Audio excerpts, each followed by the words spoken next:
Bible में Ruth की कहानी एक ऐसी महिला की गाथा है जिसने कठिनाइयों के बावजूद अपनी निष्ठा, मेहनत और विश्वास के कारण एक नया जीवन पाया। उसकी कहानी हमें यह सिखाती है कि यदि हम समर्पण और सच्चाई से जीवन जीते हैं तो परमेश्वर हमारे लिए नए अवसरों के द्वार खोलता है। आइए हम सीखें समर्पण और आशीर्वाद।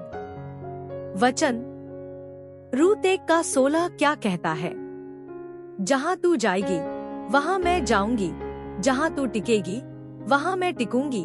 तेरे लोग मेरे लोग होंगे और तेरा परमेश्वर मेरा परमेश्वर होगा।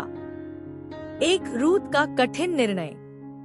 रूथ एक मोआबी स्त्री थी जिसने इस्राएली युवक महलोन से विवाह किया था। कुछ समय बाद उसके पति की मृत्यु हो गई और उसकी सास नाओमी भी अपने पति और दोनों बेटों को खो चुकी थी। इस दुखद परिस्थिति में नाओमी ने अपनी दोनों बहुओं से कहा कि वे अपने अपने घर लौट जाएं और नया जीवन शुरू करें। रूथ की दूसरी भाभी ओर्पा वापस चली गई, लेकिन रूथ ने अपनी सास को अकेला छोड़ने से इनकार कर दिया। उसने कहा कि वह नाओमी के साथ इस्राएल जाएगी, उनके परमेश्वर को अपनाएगी और अपना पूरा जीवन उनके साथ बिताएगी। सच्ची निष्ठा और प्रेम कठिन समय में ही परखी जाती है। जब हम दूसरों के प्रति समर्पित रहते हैं तो परमेश्वर हमें छोड़ता नहीं है।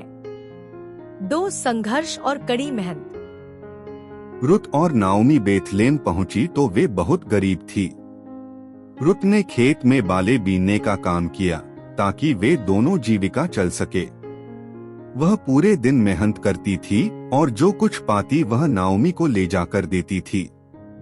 मेहनत और ईमानदारी कभी व्यर्थ नहीं जाती। जब हम सच्चे दिल से काम करते हैं तो प्रभु हमें आशीष देता है, आशीर्वाद और नया जीवन।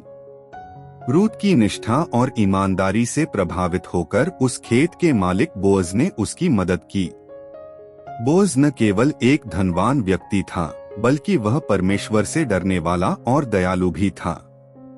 धीरे धीरे बोअज को रूथ के चरित्र से प्रेम हो गया और उसने उससे विवाह कर लिया। रूथ ने एक पुत्र को जन्म दिया जिसका नाम ओबेद रखा गया। यही ओबेद आगे चलकर राजा दाऊद का दादा बना। इस प्रकार रूथ एक सामान्य मोआबी स्त्री से यीशु मसीह के वंश की महत्वपूर्ण कड़ी बन गई। जब हम धैर्य और विश्वास के साथ चलते हैं तो परमेश्वर हमें वहां तक पहुंचाता है जहां हमने कभी सोचा भी नहीं होता। रूथ की कहानी से सीखें। निष्ठा जीवन में अपने प्रियजनों और अच्छे मूल्यों के प्रति समर्पित रहें। मेहनत कठिन परिस्थितियों में भी ईमानदारी से काम करें। धैर्य परमेश्वर की योजना पर भरोसा रखें, वह हमें सही समय पर सही स्थान पर पहुंचाता है।